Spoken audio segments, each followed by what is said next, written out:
Hello. Welcome to this tutorial. Today I will be teaching you how to transport your Ibis Paint model into Live2D Cubism.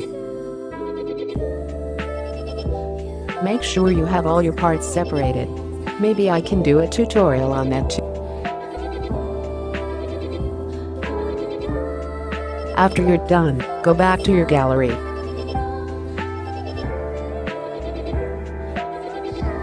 There will be a share icon.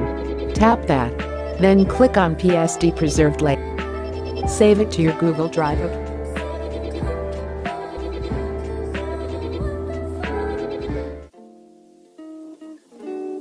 Then go on your computer or laptop and go to your Google Drive. Then download your PSD file. Now go to your files, drag and drop your PSD file into Live2D. I was surprised when I found out I'd fallen for you.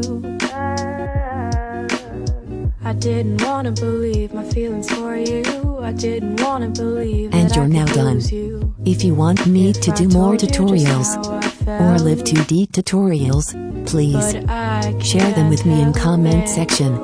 I won't use my bad quality camera again, lol. Anyways, have a nice day.